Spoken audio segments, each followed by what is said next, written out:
Sejam bem-vindos ao Saber Direito. Mais uma vez estamos aqui tratando da matéria de desapropriação. Eu sou o professor Matheus Carvalho, de Direito Administrativo, e estamos dando sequência a um curso no qual estamos tratando de intervenção na propriedade privada. Novamente, eu devo indicar a vocês que qualquer dúvida deve ser encaminhado para mim por e-mail, tá? O e-mail é saberdireito@stf.juiz.br e, por favor, repito a necessidade de vocês sempre encaminharem o nome do professor e o tema da aula para facilitar ao pessoal aqui a encontrar como resolver o problema da sua dúvida, encaminhar para mim a dúvida e eu responder com a maior brevidade possível. Presentes aqui conosco 3 alunos, o Frederico, o Alessandro e o Ronaldo, que estão participando dessas aulas acerca da intervenção na propriedade privada. E hoje, como eu disse, a gente dará continuidade à matéria de desapropriação.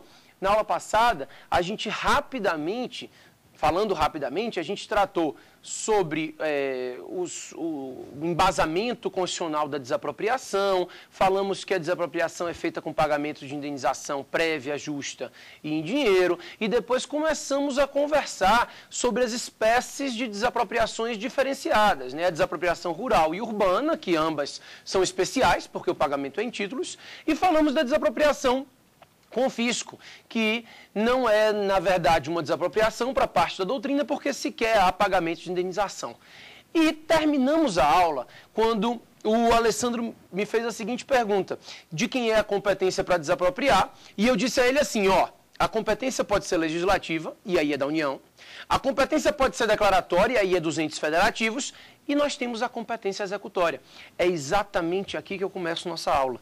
Pessoal, a competência para executar a desapropriação. Primeiro eu quero te dizer uma coisa, executar a desapropriação é pagar o dinheiro e entrar no bem, tá? Não tem novidade nenhuma, dizer executar a desapropriação é isso, é pagar o valor indenizatório e entrar no bem. Agora, de quem é a competência para fazer isso? Já que, na aula passada, eu disse a vocês que a competência para declarar a utilidade e necessidade pública era exclusiva dos entes federativos. Vimos 2 exceções, mas a regra foi somente os entes federativos podem declarar utilidade, necessidade pública ou interesse social para fins de desapropriação. Já a competência executória não. A competência executória ela é mais ampla. Por quê? Embora a competência declaratória não possa ser delegada, a executória pode. Ou seja, um ente federativo pode declarar a utilidade pública ou interesse social e depois delegar o poder de executar a desapropriação. Então, só por um exemplo básico, a União declara o interesse social em desapropriar um bem para fins de reforma agrária. Depois ela delega ao INCRA. É o INCRA quem executa a desapropriação, o INCRA que é a autarquia federal. Ou seja, eu diferencio a competência declaratória da executória por quê? Porque a declaratória é dos entes federativos. A executória pode ser feita ou pelos entes federativos ou por qualquer outra pessoa que esteja atuando por meio de delegação. É possível se delegar a competência executória. A declaratória não, mas a executória sim. Tranquilo? Maravilha, pessoal. Se a gente entendeu a competência para desapropriar, se eu conversei com vocês a ideia de que competência para desapropriar se divide em 3, o que a gente precisa conversar? Do procedimento da desapropriação. Basicamente, o que me interessa nessa aula é conversar exatamente sobre isso. Como é que vai se proceder uma desapropriação? Como funciona o procedimento expropriatório? A gente já conceituou, já vimos quais são as espécies e requisitos, mas a gente precisa adentrar no mérito. A gente precisa começar a discutir como se efetiva essa desapropriação. E aí eu começo dizendo a vocês o seguinte: a desapropriação ela é dividida em 2 fases. 2 fases. Aliás, pelo que eu já falei na competência, já ficou fácil da gente entender. Uma fase declaratória e uma fase executória. Na primeira, eu declaro a utilidade pública, eu declaro o interesse social, eu determino a necessidade do bem. Na segunda fase, na executória, eu pago o valor indenizatório e tomo o bem para mim, eu, Estado, obviamente. Então, a gente tem a competência declaratória e a competência executória, e a gente tem as fases declaratória e executória na desapropriação. A primeira fase, o primeiro momento da desapropriação é a declaração. É quando o Estado, o poder público, define que há uma utilidade pública naquele bem ou que há interesse social naquele bem. Então, esse primeiro momento é o momento no qual o ente público declara a necessidade ou a utilidade pública do bem e o interesse social. Primeiro, eu queria que vocês soubessem que essa declaração pode ser feita ou por ato do chefe do executivo, por decreto. A gente fala em decreto expropriatório, né? É quando o chefe do executivo declara a utilidade pública ou interesse social por meio de um ato que é privativo dele, chefe do executivo, o decreto expropriatório.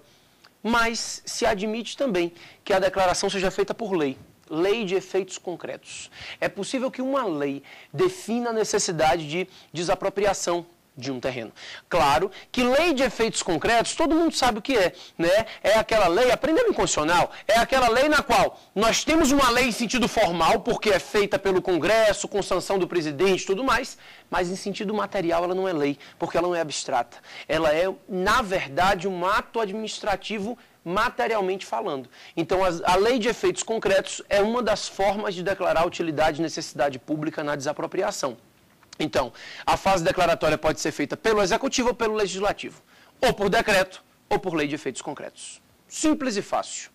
E aí, pessoal, uma pergunta eu faço para vocês, simples. Quando eu declaro a utilidade pública ou o interesse social nesse bem, isso transfere a propriedade para o bem? Para o particular? Ou seja, quando o particular está lá, e assiste o poder público declarar utilidade, necessidade pública ou interesse social do bem. Isso faz com que o bem que era do particular passe às mãos do Estado? Não. E por que não? Porque a gente sabe que, para declarar utilidade e necessidade pública, o Estado está somente cumprindo o primeiro requisito.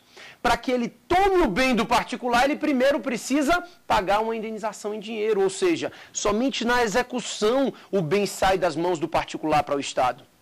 Na fase declaratória, a única coisa que a gente tem, de fato, é uma declaração do Estado de que vai precisar do bem. Então, a fase declaratória não gera a perda da propriedade. Aqui o Estado está dizendo, ó, eu preciso do bem. Vai ser interessante para mim esse bem. Vai ser de interesse social, vai ser de utilidade pública, eu preciso desse bem. É basicamente isso que está estipulado na declaração.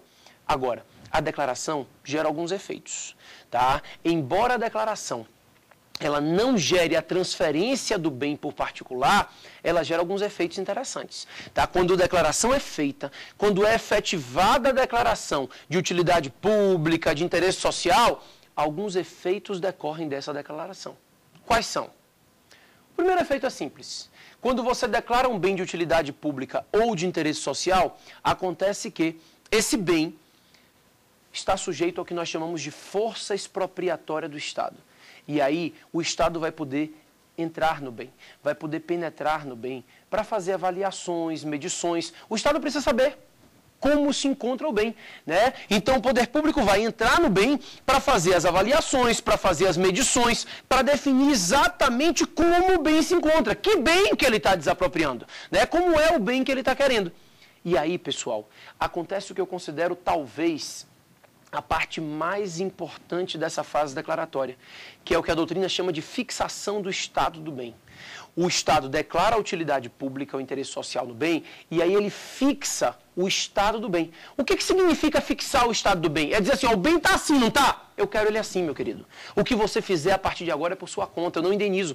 Eu estou desapropriando o bem do jeito que ele está. O que você fizer a partir de agora no seu terreno, o que você acrescentar, o que você construir, o que você fizer de benfeitoria, é por sua conta. O Estado não vai indenizar os acréscimos a esse bem que forem feitos após a declaração. Isso é meio claro, né? O Estado declara, eu quero o bem do jeito que ele está. Se ele diz que quer o bem daquele jeito, e eu, apesar disso, acrescento no bem, construo ou faço benfeitorias, eu estou fazendo por minha conta. E o Estado não vai indenizar isso que está sendo feito depois. Então, essa fixação do estado do bem tem esse efeito bem interessante de que, após a declaração e consequente fixação do estado do bem, não serão indenizadas as benfeitorias efetivadas.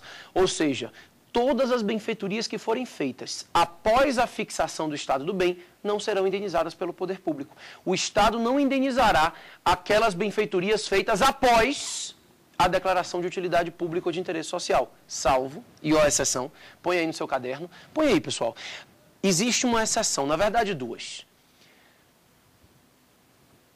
Não serão indenizadas as benfeitorias feitas após a fixação do estado do bem, salvo se forem benfeitorias necessárias, essas não tem jeito, ou se forem benfeitorias úteis, autorizadas pelo poder público. Então, o raciocínio é, não se indenizam benfeitorias feitas após a declaração, salvo as benfeitorias necessárias e as benfeitorias úteis, autorizadas. Fechamos isso aqui. Tranquilo? Ó, vou fazer uma pergunta para vocês. Eu vou fazer. Minha pergunta é a seguinte. Aqui está o meu terreno. Eu resolvi comprar um terreno para uma casa de praia. Meu terreno está lá na beira do mar, um sucesso. Só que eu não construí ainda. Resolvi construir. E quando eu resolvi construir, eu me dirigi ao município para requerer uma licença para a construção. A licença é um ato necessário para a construção em solo urbano. Resolvi requerer a licença. O município concedeu a licença para eu construir minha casa de praia. Fiz a minha casa de praia, 4 andares, um espetáculo a minha casa de praia. Só que, no meio da construção, o Estado foi lá e disse assim, ó, quero esse bem. Declarou a utilidade pública do bem. Minha pergunta é, posso construir? Posso continuar construindo? Sim ou não? Claro, o bem é meu. O Estado dizer que quer o bem, não tira o bem de mim. Agora, a pergunta melhor é, eu posso continuar construindo, mas o Estado vai indenizar aquilo que eu estou construindo além do que eu já tinha construído? Não. É o que diz a súmula 23 do STF. Não havia sequer necessidade de uma súmula, mas ela é bem interessante, porque ela chega para a gente e diz assim, ó, se já havia licença para construir num terreno, quando ele foi declarado de utilidade pública ou de interesse social, a licença é válida. Ou seja, o terreno continua nas mãos do sujeito, ele pode construir. Agora, essa construção feita posteriormente não vai ser indenizada, porque construção não é benfeitoria, construção é acessão, e não teve autorização, aquela licença é um ato administrativo vinculado, nada a ver com autorização.